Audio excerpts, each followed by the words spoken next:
And we are live. Welcome to Olivia's Stories, ladies and gentlemen. Story number 1.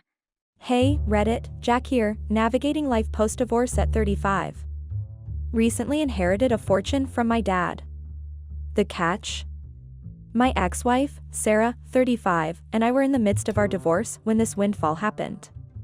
Our 4-year marriage crumbled under financial strain, and she left because I couldn't provide. Now, I'm wrestling with newfound wealth and old wounds. To be truthful, my divorce isn't final yet, and my soon-to-be ex-wife is now begging to be back in my life. She had kicked me out of the house she bought years ago, and she sent me divorce papers a few days later. To the details now, I am the only child of my parents. It's been a funny existence, to be fair. I'm Indian, my parents moved over here, France, before they had me. My dad was, to be honest, I don't even know what he was. All I know is that he was a good father. He was home all the time, didn't go to work, and so did my mom. I always wondered how he was even able to afford what was just a simple existence. When I got older and started to understand how money worked, I occasionally asked him what he did, which meant he was always home. I wanted to know because I wanted to do the same also. I went to government schools from nursery all the way to university, this due to money issues. By money issues, I mean the lack thereof, or so I thought. I had a friend, Sarah, you can already see where this is going. She and I were the only Indians in our school, which didn't mean anything apart from the fact that she and I felt safe in our company. We did everything together as kids, and grew up together. Both of our parents knew each other, and I even heard once or twice that both our fathers worked together. They always encouraged us to have fun, play and do things together, school and otherwise. I remember when things changed, when I was 19. My mother and I went to Bangladesh to visit her parents. We spent 2 months there. It was the best of all the holidays we had gone on in my life. I was happy to be in and around the culture, to go to ceremonies, to see how they said prayers there, and especially to see my grandparents. While I was there, I one day overheard my parents talk about an arrangement, an arranged marriage of some sorts. Hey everyone. Unfortunately, basically everyone who is watching these videos isn't subscribed. It would mean the world to me to quickly get out of the full screen video for 3 seconds and press that subscribe button. It's free, and you can unsubscribe anytime. Sorry for bothering, and thank you so much if you subscribed. I wasn't clear on the details because I was just walking past when I heard it and I didn't stay to listen. I just continued with my life. So, after the months we spent there, I came home. Sarah had changed. Some of you already know where this is going, but for those who didn't, here's a little rundown. She was always beautiful, something I already knew. For I went to India, she was short, probably 4'11", 5 foot or 5 feet 1 inch. When I came back, she had grown into a stallion. I always had a thing for taller ladies, and I'm pretty tall myself, standing at 5 feet 10 inches. Other things I didn't notice about her started to become more noticeable. She was there when I came home. She and my dad welcomed us home. She brought croissants and a fruit basket with her. She had dressed real nice, like it was an event of some sorts. I won't lie to you, she looked mesmerizing. Like She gave me a passionate hug that lasted a while. We went out that day, anywhere to, as she said. I can't remember where we went that day, some of those places have even closed right now. A few days later, we went to Paris together. We had both decided to take a year off, before going to university. The year off had come to an end, and we decided to check out the university we had both applied to and gotten accepted. Paris Sciences et Letters, the PSL Research University, Paris. We had a swell time there. She booked a hotel for both of us. We went to a party that night, stayed till 1 a.m. Then, we went to a nearby restaurant, as the only reason we left the party was because Sarah was wasted and hungry. We bought a few things, she paid, and we headed for the hotel we booked. When we got to the hotel, she got undressed in front of me. Yeah. Cue massive young boy penile panic. She put on a nightgown and joined me in bed. We had a long drunken conversation, laughed and played board games together. I must admit that when she became more than just a friend to me, I remember wanting to kiss her that day. I couldn't, because she was drunk and it would seem like I was taking advantage of her. Sarah and I waxed stronger as a pair. A few months into uni, I told about my newfound feelings for her and we started dating. We were in the same department and because both our families were close, we were allowed to rent a place off campus together. We were inseparable. Sarah was a bit of a materialistic girl. What do I mean a little bit? She is very materialistic. She also was an only child and her father, unlike mine, flaunted his wealth. To be honest, I'm still trying to figure out what it was they did. She had everything she wanted, her own car at 17, Mercedes-Benz. They had set up a trust fund for her, she had a platinum card and she lavished money at any given chance. Throughout our stay in uni, she paid for the house we lived in. Now, tell me why 2 students who didn't make any money for themselves would live in a 3-bedroom apartment that had a pool? I sometimes told her she didn't need to spend as much as she did. That we would still survive perfectly if we stayed in a self-contained apartment, if we cooked most of the food we ate, instead of ordering takeout every day. She never listened anyway, her dad funded her lifestyle and she was already spoiled. That was the only downside of being with her. I didn't have money, nor did I have wealthy parents, so I thought, and I didn't like accepting money from strangers, something my parents taught me against. After school we were both 23, I applied for a job as an assistant lecturer in the university which I schooled at. Sarah refused to get a job, stating that her mother was a housewife so she would too. I accepted that fact as I thought it was only fair that I provided for my family, just like my father did. Mind you, we weren't married yet. Fast forward 8 years later, I had become a respectable lecturer in the university. I decided it was time for Sarah and I to get married. We were already dating for 12 years at this point. She was happy to tie the knot with me and her happiness, and mine were the only thing I wanted. We had both agreed that, like our parents, we were going to have just one child and we planned to stay without kids for a while before having children. Having one child was my idea and the waiting till later was hers.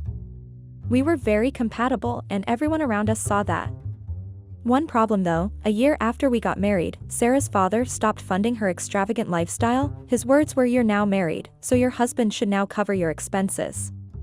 Learn to live by your husband's means." That was good advice he gave her there, and I wish she had heeded it. Of course she didn't, for you can't unspoil a spoiled fruit. It didn't take long for her to start getting frustrated with my situation.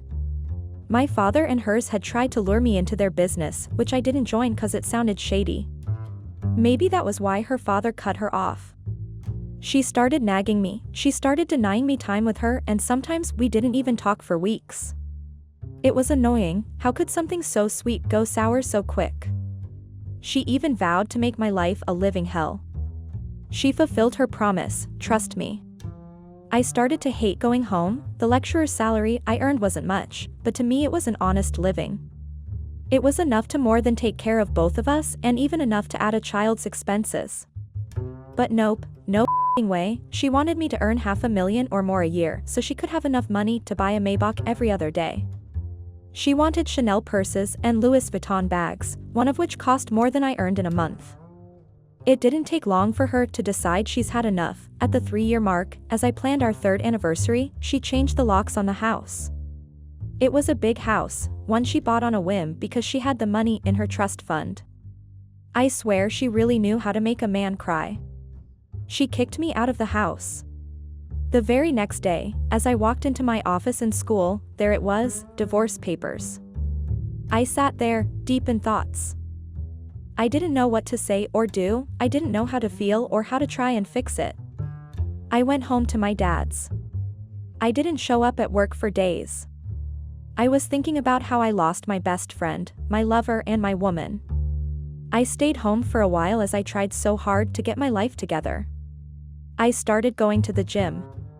I decided I wasn't going to just let it go easy, cause she wanted a percentage of what I had earned. She cited the fact that we had been together for close to 16 years should count for something, the fact that because of me she didn't work for those long years, which was a lie.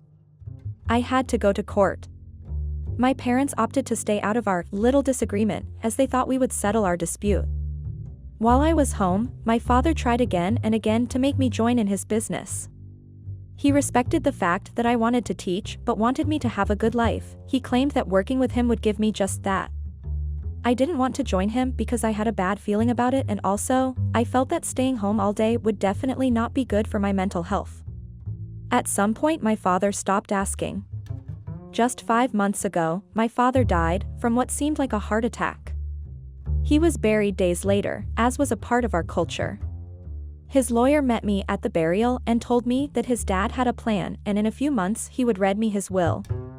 When I got home, I thought about what would be in the will. The house may be a few $1,000s, say $200,000 max. Well. I was wrong as fuck. I saw Sarah at the burial. She looked beautiful. She waved at me and later on came to give her condolences. She then went on to talk about the divorce, saying that due to the loss she would ease up the divorce case. She did as she said though, a real woman of her words, that lady. She rewrote the divorce clauses and I signed them, then I was told that the divorce would be settled in 4 months. Just last month, Sarah called me. She went on a full rant crying profusely as she told me that her father had been arrested. She didn't know why, but that she needed comforting. I was tempted to go see her, but as I put my clothes on and headed over, I was met at my door by my mom and our family lawyer. He had come with the will which he said he'd be bringing. It was a video message and then a bunch of documents that I needed to sign. In the video message my father explained how he was happy that I didn't cave and joined him in his business. He spent a few hours explaining what his business was all about. It's something I can't go into because of how incredibly illegal it was. He then said that he knew he was dying and he opted not to die quietly. He decided he was going to out the whole enterprise. After that he went into talking about his assets. I was wowed. He had millions and he lived life as though he didn't even had anything. He drove a Honda Civic. I laughed, to be honest. He gave the lawyer 1.3 million euros for being loyal. Imagine that. He said he had opened a trust fund for myself, which contained over 10 million euros. He had bought himself an island worth 104 million pounds, the island which now belongs to me. Then he left my mom, according to him, whatever is left after the police is done with them. I signed the documents and got the cards and pins and whatnot. This shit is real, I said to myself. In just an hour, I had gone from having just 12,000 euros in my account to not needing to work a day in my life ever again. Just moments later, my soon-to-be ex-wife called me again, saying that I promised to come and I haven't, so I went over. We spoke at length about how the year has been on her. She complained about not always having money, how her father had slowly started to lose money, how her family house was visited by the police frequently. She said she was going to sell the house and move into something smaller. In the conversation, I let it slip that my dad had left me a huge sum as an inheritance. Her jaw dropped at the realization. Just as we were in our final stage of the divorce, I now have more than enough money to take care of her over-the-top needs. Well, as the title suggests, I started to see a change in her behavior. She started to actively try to slow down the divorce process and started to try to win me back. It wasn't working. I only entertained her bullshit because I feared she could have enough of a claim to my inheritance. She started to come over to my house frequently, started to wear revealing outfits and trying to seduce me. In my head I know what it's all about. She's figured out that I have money and now she's throwing herself at me. Very gold-diggerish of her. Now this is where I need your help, guys. What would you do if you were in my shoes? Obviously I'm not taking her back, but should I stop seeing her? What do I do honestly? Update. This chapter of my life, Reddit, is an odyssey of healing and self-discovery. Inheritance became a double-edged sword, cutting through the remnants of a broken marriage while unveiling the resilience of the human spirit. As I move forward, I carry with me the lessons learned from a marriage that crumbled and a heart that learned to mend. I appreciate the help and the kind words. I felt I had to update you guys on how things are right now. The initial post was 3 months ago, and a lot of things have come to light since then.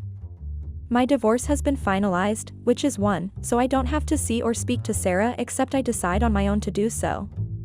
Secondly, Sarah's father has had his assets and accounts frozen and seized from him.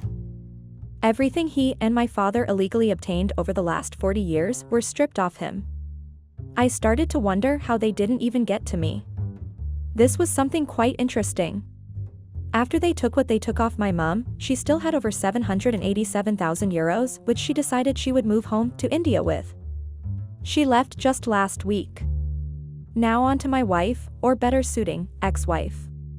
When they were done with her family, there was nothing left, just the house they lived in, a few thousand in the bank, and the money in her trust fund. Money which she had blown up. Her mother and her fought for weeks. She called me and cried after one of said fights. She cried as she told me she made a mistake, how she should have listened to her father when he told her to be contemptuous with what I could offer, how she should have listened to me when I said she should cool it with the lavish lifestyle. She cried and I listened without saying a word. When she was done, I just put down the phone. I'm planning on moving away from the country before I get found out or anything. I met the lawyer and we talked about the situation on the ground. He assured me that my father had planned for this, and that the inheritance won't be taken away. I have decided I will leave on the 15th of next month. I would retire to the island I got as part of my inheritance. I would hire a few workers, farmers, cleaners, and whatnot. I plan to live in isolation. The simplicity my dad taught me has been well received, and I would pass it on should I get a chance to. I might update this again and I might not. All I need from you guys now is your well wishes. Hope no French police officers are seeing this. I'll be selling the family house, as I said. As for Sarah, she now works at a small startup company. I hope for her sake she's learned her lessons. I might see her one last time before I leave. I wish her the best in her endeavors, but a part of me is hoping she gets treated badly in her next relationship. Hope I'm not evil for wishing so? Well, Reddit. That's my life, all written out for you. I hope this doesn't end up on YT. Story number 2. Life was fun and interesting, until it wasn't. People of Reddit, what would you do if you were in my shoes? Is there anyone who has experienced what I'm about to narrate here? How did you get through it? Did you ever think of taking revenge? I am 29, used to think I had the best luck amongst the people I knew. I was born into a middle-class family, but my parents were rich enough to pay for my schooling, right down to university, so I don't have any student debt. 2 years after school, I met and fell in love with the most perfect lady ever, and then I married her not so long after. I got a job quite early, since I had worked at a big company, name withheld for personal reasons, during my internship days, and they had offered me a job immediately after I left school. So I didn't even get to spend a day unemployed after school. It was at this company I met my wife, Danielle, 32, she was a customer of the company and she came in regularly. Slowly but surely we started to get comfortable with each other. She came over during my lunch break sometimes. We were so close then that my manager made me sole manager of the project that tied my company and hers, that way we never lose them as a client, he said. She mentioned a few things she liked for her ideal man to have, things I tried to model because I was already smote by her. She said she loved a strong man, in good shape and knew how to use his fist when necessary. I was a slim young man, so I started to hit the gym. I also got into kickboxing, not because she said so, but because I found it to be a good outlet for controlled violence, where two consenting adults beat themselves to shit until one taps out. Also, I started to slowly let her know that I didn't just want to be a friend of hers, but that I wanted more.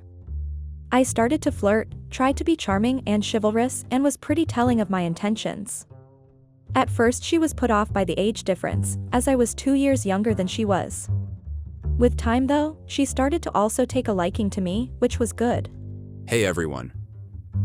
Unfortunately, basically everyone who is watching these videos isn't subscribed. It would mean the world to me to quickly get out of the full screen video for 3 seconds and press that subscribe button. It's free and you can unsubscribe anytime. Sorry for bothering and thank you so much if you subscribed. It didn't take long before we were dating, and not even longer after that, we were engaged. Might have been rushed on my part, to be honest. She even said so one day, but hey, I knew I wanted her in my life. Not more than 2 years after dating, we became Randmisses. When I turned 25, I had an idea for a business and I had started to set it in motion. She supported my every move, and even when it cost money to support, she supported me with the money I needed. I thought I had a gem of a woman. Life really comes at you fast. I made huge profits from the business I started, big enough for me to think of having kids with her and also big enough for me to quit my job. After a few more ups and downs, I decided to seek outside help. Some sort of outside investment or a big name to help me push my brand further. So aged 27, I had the opportunity to be on Sharks. For those who don't know what Sharks is, it's this huge-ass reality TV show here in the US, where you get to pitch your ideas and business to the hosts, Sharks, who then decide whether or not your ideas, business plan or product is worth their investment or money. I didn't go in expecting a bid, but still I offered $500,000 for 10% shares in the company. I thought if I lowballed myself I'd get an offer from at least one of them. Even if 3 of them decided to buy in, I and my Danielle would still have 70%, I thought to myself as I prepared my pitch. Things went smoothly on that day. I managed to get them into a bidding war, and I ended up with a take it or leave it offer of $11 for the company in entirety. Of course I accepted the offer. It was double the offer I gave them and even $4 million more than the actual value of the company. When I got home I opened the most expensive champagne I had and we celebrated such a big dub. That night, my wife and I were very passionate. I don't know if it was the happiness that came from selling the company or from the drinks, it might have even been a result of both of them. That was the day our son, who's now 13 months old, was conceived. The next day, I went to the office with my lawyer, where I met Mark Cuban, the shark who made the offer, and his lawyer were already waiting for my arrival. In a few hours, every single detail needed to run the company was explained to his lawyers. I also added that he was free to do anything with the company, but that I would love it if he kept the workers I had. Those guys really helped me and I didn't want them to be out on the streets whilst I smiled all the way to the Bahamas. As that was the last day in charge, I gave all my workers a raise. I didn't need a reason to, and the joy in their eyes and the continuous thanks made me smile. It was bad enough that I was leaving, so I decided to leave them with a goodbye gift. The day ended with me signing all the necessary documents for change of ownership and all. I was paid an additional $1 million to sign a non-compete, which meant I wouldn't try to create another such company and take all their clients. I left happily, my life went according to plan. I worked hard and made enough money to retire, 3 years earlier than I even thought. Now I could spend the rest of my time doing things I was passionate about. I had picked an interest in football, I called it soccer then, but now I have achieved enlightenment. So I now had time to watch football matches. I also got more active in the gym and in kickboxing. I trained every day, from 9 to 4, I also sparred with some people who were willing. The bruises and scars from those sparring made me love fighting more with each passing day, so much so that I decided I was going to do kickboxing, even though locally. I got so good at fighting that I literally became the champion of the city. The biggest kickboxer in our city. In just 5 months I became so good that people started to fear getting in the ring with me. I had a respectable record of 13 wins, 1 draw, and 3 losses, with 7 TKOs a part of my record. Some agencies tried to reach out to me to join them and to go pro, but I opted against doing so, cause I retired from work. I didn't want to go back to any form of work again, also I had a kid on the way. Even though I opted against doing the kickboxing thing for a job, I still kept up appearances and further increased my record. I started doing a little bit of interstate games also. I had taken 2 games before my wife gave birth and I stopped fighting altogether. Also, I sparred with my coach from time to time.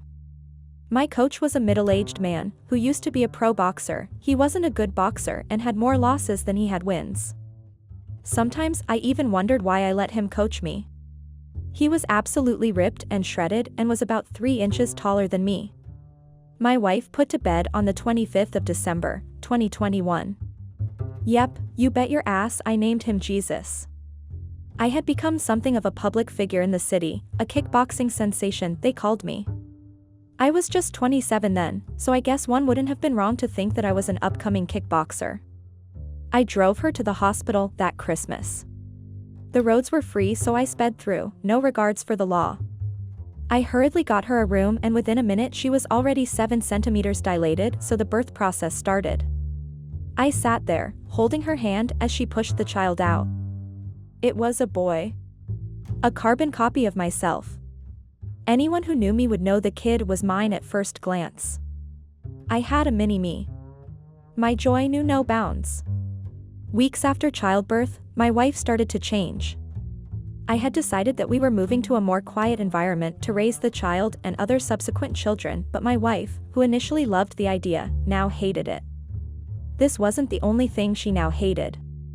She hated her child, she hated the foods she used to love, she hated me, and sometimes, I think she hated herself also. I heard it was something that came with childbirth, child hating. Even though I thought the hating was too much and also unwarranted. She didn't want to be around the child, nor did she want to be around me. I tried to help her get through it, but nothing I did seemed to be helpful, nor even appreciated. The baby started having formula 2 weeks after being born because the mother didn't want to breastfeed him. Then one day, I booked a trip to Dubai as a surprise getaway for her. I showed her the tickets, and for the first time in 2 months she was happy. She jumped on me, probably the first time she had touched me since she gave birth. The trip made her so happy. She breastfed the child that night, and she did for the days leading to the trip. She also had milk prepared for the child, for when we were away. Well, we went out and I had her mom come over to take care of our child. Honestly, we really had fun in Dubai. I used that opportunity to get a place in the environment I had wanted, a mini mansion which had about 10 rooms, a huge garage that would fit almost 12 cars, and a big pool. Was warned against having a pool because of the child. I wanted my wife to be happy, so I made sure it had everything she wanted. I also got a house beside the mansion, a house which I pulled down to build myself a barn, or a farm. We ended up using it to start a poultry. Everything didn't cost much, about $1.7 million. Yeah, I know that's still a ton of money. We spent a week on our trip. We visited places, Burj Khalifa, went on a Burj Al Arab boat tour, amongst other things. The smile on her face every day was something I loved so much. The nights were also a marvel. Sex was brazy. When I say brazy, I mean absolutely nasty. I learned a lot of new things in the bedroom during that week in Dubai. When we returned from the trip, I drove her to our new house. She absolutely loved it. It was in the countryside, a very quiet environment, and a place where our child can grow up amongst other kids and actually enjoy his childhood. She thanked me for bearing with her in the months when she behaved absolutely horribly. She promised to try not to return to such habits. Well, about my kickboxing career, I and my coach opened a gym in the area, closer to the city though, cause I knew it would be hard to get people in the countryside to join a gym, especially since a lot of them already did heavy-duty jobs. I also trained kids and young adults who were willing to learn and paid how to kickbox themselves. The gym became a real hit in the area. Though not many men were at the gym, we had a ton of middle-aged women visit regularly. Sometimes, when you walked in the gym, you'd think it was a female-exclusive space. The husbands of the women were happy that we were able to get their wives to care about their shape. They would regularly come in to thank Coach and I, and sometimes, they also left tips. It wasn't long before I noticed the real reason why the gym had a lot of women around. My coach was French, and his French accent was really strong. Add that to the fact that this man was a 6'3" mountain of a man, who was probably the fittest person in the countryside, myself included. You have yourself a build that women adored and a voice that made them wet. He, on the other hand, found a way to turn his admirers to clients. I didn't care much about that. My initial doubts were cleared and the gym was hugely profitable. So I did my bi-weekly training with the 12 people who signed up and then sparred periodically with the coach. The spars had a lot of the women watching. Soon we started to host fights and charge the women and other people for viewership. Well, now it had been 6 months since we moved countryside and Danielle had now reverted to her hating ways. She at least breastfed the child for 6 months, which was the bare minimum, before she went back to not wanting to see nor touch the baby. This really made me furious because I had to hire a nanny when I had my wife. We fought regularly about this, sometimes way into the night. Due to the fights we had, I started to sleep in one of the many rooms in the house. At some point I too started to not love her a lot, waking up every day and seeing your child in the arms of another woman while your wife did nothing but sunbathing by the pool, reading her magazines. That attitude disgusted me, and I hope within me that she'd change before we lose the love we had for each other. Slowly but surely, she started leaving the house. Which was good, I guess. This was until I found out where she always went when I was home. Well, if you were thinking into my gym, you're right on money. She would stop by my gym daily, when I wasn't around, and whenever I came around when she was in the gym, she'd be acting all different. She'd be acting the way she does when I caught her doing something she shouldn't be doing. At first I thought she'd started smoking again, as she had stopped when she got pregnant with baby Jesus. I asked her if she had started smoking, but she denied it. She said she hadn't had a puff of smoke since we started trying for a baby, which was even months before she took in. She got annoyed at the fact that I asked, as they all do. I tried to explain that I simply asked because she stopped breastfeeding and started going out more, so I thought she was smoking and stopped breastfeeding so that she wouldn't hurt the baby. Guess what she said? If I were smoking again, I'd breastfeed him more than before. Maybe if he had brain damage and D*****, I'd be happy. Yeah, what the actual How on earth is this woman a mother? I couldn't stomach what she said, so I left for the poultry farm. My life liked to sunbathe to get away from her responsibilities. I liked to feed the chickens. While I was in the poultry, I saw her leave again. This time a thought entered my cranium: follow her. I thought since she said she wasn't smoking again, what could she possibly be doing? Like a reflex action, I stepped in the car and tailed her, and she drove to the gym. The gym? Why is she heading for the gym? We don't open on Sundays. I thought to myself. I sat in my car, just a bit far from the gym so I could see what's going on and not be noticed. I saw my coach walk out of the gym. I thought she said she doesn't smoke. What could she be doing with coach who smokes in the gym on Sundays? What I saw next dropped my jaw. Coach gave Danielle a flower and then the two kissed, passionately. Hell. Then it started coming back to me. I remembered some of the women who had a crush on him used to come up to me and joke about how the coach now has a girlfriend so they might stop coming to the gym. I always used to laugh it off, cause I knew they wouldn't stop coming, and also I knew nothing about a new girlfriend. The women didn't know my wife, none of them had ever seen her, so they didn't know that my business partner and coach had been my wife. Well, I was stuck in my chair for a while. Surely this was the last straw. I went back home. I started to keep tabs on her activity, both their activities. I tried to see if I could get any of them to come clean about the affair they were having, but none of them did. Obviously, the next step was to plan my way out of this. I went to the city to meet with my lawyers. He now worked with Mark Cuban because aside from myself and the workers, he was the only other person who really understood the operations. We had a long conversation, catching up. He told me how much the company was worth now, over $100 million. I was happy that my idea really made that much of an impact. We got down to the actual reason why I came to see him. I discussed my plan right out of the marriage. He told me the whole thing was going to be shitty because infidelity wasn't seen as a reason for separation under the laws in which we got married. He also said that I might have to part with half the money I have right now because she stopped working because of me, and she also helped fund my startup before I sold it. When I got home, I decided I was going to find a loophole. It took some time, but I found one. I opened a trust fund for baby Jesus and put all but $1.5 million in it. I also discussed with Coach, and we discussed a favorable deal where he bought out my share of the gym. The money I got from the sale of the gym I put into my mother's account. That was just last week, but now I don't know what to do. Which is honestly why I am here. I need help, advice, criticism, everything and anything I could get. Update. Well, it's been a year. I'm still married to the bitch. We haven't been intimate in a year, which is funny and also good because I don't know what has been in there and I don't want to mix DNAs with nonsense. I planned to get something though. I needed to do something of some sorts, so I planned a revenge. To get to deal with things myself. During our spars, I started letting Coach win more than he normally would. He would get cocky after his wins, and I would tell him that I was just rusty. In my conversations with him, I started to put an idea in his head.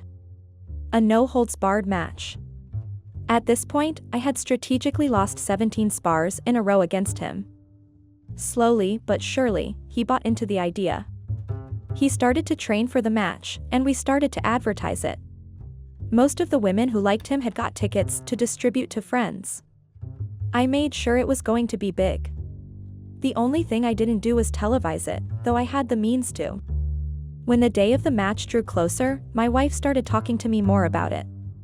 She'd tell me to go easy on him, that he was 10 years older than me, so he would be weaker. She knew how strong I was, and I think she was worried I'd break the face she sat on regularly. On the other hand, I started to do little things to annoy the coach. I would flirt with some of the women in the gym, especially the ones he told me he liked the most. I would break things, just to get under his skin. I no longer shared the losses, so I didn't have to pay for broken stuff. He started to complain soon. Yep, this fool was walking straight into my trap. He started to get a little more aggressive in our spars, which made me know things were going as planned. I kept up the petty antics. One day, I accidentally drove into the gym. That was $5,000 worth of damage right there, and due to the gym clause I signed when I switched from owner to customer, the gym clause which stated that damage done by paying customers were covered by the establishment, I didn't have to pay for shit. He came out absolutely furious. He was shouting at the top of his voice. I finally got him where I wanted. I shouted, mostly telling him to shut up, that it was an accident and it could happen to anyone. I went a step further and added, accidents like this one and your doping incident that made you retire as a worthless, waste of space boxer happens. He wailed. I hit him where he hurt the most. Don't worry, come next month, I'll show you who really is the waste of space. He continued wailing and screaming at me as I sat in front of the bar. Some of the women came to my aid, asking me if I was hurt and all that. I told Coach I wasn't sparring anymore, that if he wanted to prove he wasn't as useless as his father thought, he should beat me in front of the crowd. Did I take it too far? Probably. Do I care? No. He crossed the line in our relationship when he decided my wife was a sex toy to be used. Said wife came back home later that day, shouting and screaming at me for crashing into the shop. She was in a fit of rage, so wild that she accidentally slipped the already known fact that she was sleeping with him. That was when it hit her. All I did was just a plan to rile him up so that I could get him into a ring which he probably would have to be stretched out of. She started pleading with me to go easy on him, to forgive her, to yada, yada, yada. Pleas that fell on deaf ears. I didn't see the coach again until the D-Day. Day of his reckoning. I was able to get myself up to his weight class, and though he was still 20 pounds heavier, I was certain I would destroy this bastard. The match started, and in less than 20 minutes the match ended. He had started coming at me with all the rage he had. I soaked in all his attacks cause for someone who was a boxer, he hit like a girl. At the start of the second round, I unleashed my evil intent. He had gone into the second round leading on points, but after the first elbow shot hit him at the back of the head, things changed and the 5,000 people in the audience saw that things changed. I pound this mother like a Nigerian woman would pound yam for their savory pounded yam and a goosey soup delicacy. Halfway into the second round he couldn't even stand well. He was staggering around the place, he fell down twice and he wanted to stay down, but I shouted at him, your father would be rolling in his grave right now, how can such a great boxer give birth to such a failure? 39 matches in your career and you had no KOs, not even one. You're a disgrace to combat sports. He stood up and I pounded him more, again and again and again. I hit him in the jaw with my knee. That was the last time he stood up. He fell face first, but I still followed him down, landing an elbow to the spine. I put him in a submission lock and he tapped immediately. I had one. I knelt beside him and whispered in his ear, I know you are my wife, I've known for a year now. That was why I suggested you step in the ring with me. You stupid fella, you saw my fights, you saw how people trembled when I walked in the ring and you thought you could beat me because I stopped fighting for 2.5 years, I added. I stood up and looked in the direction of my wife. She was horrified. The ambulance came and Jim was stretchered out. She made to leave, but my lawyer held her, giving her the papers he had in his hands. I had served her and I was ready to give her whatever she wanted. She just had to go. The reason why I did what I did to the coach was because he had known me for close to 9 years, we were very good friends, and even started a gym together, yet he still decided to lay with my wife. Out of close to 30 women who had a crush on him, he chose my woman. I took a microphone and announced my return to kickboxing to the audience, and even better, I announced that I now consider doing it for a living. That's where we are right now, guys. I've started the journey towards single life. Update 2. Well guys, it has been 3 years since the epic grudge match versus French fries, as you guys call him in the comments. I am now divorced 2 years, although I had to forfeit the mansion and 40% of all my other assets, which meant she got 1% shares of Amazon, 0.4% shares in Tesla, and also $500,000 cash. Now those shares are worth millions, and the divorce has literally made her the richest woman in our town, but hey, that's life for you, at least I got my kid. Full custody. I also went back into kickboxing, and now I have an even better record of 32 wins, 1 draw, and 3 losses. I hadn't lost a match since I got back 3 years ago. All in all, I am enjoying myself. I'm still very rich, wealthy in capitals. Also now, I have finally found peace. I thank you all for reading this and for bearing with me as I lived this story for you. I hope that whoever sees this and is hurting from a similar situation finds solace in the comments. I will be moving on to other things like raising my son, taking cooking classes, and so on and so forth. Thanks. Okay. Medium dark skin tone emoji modifier.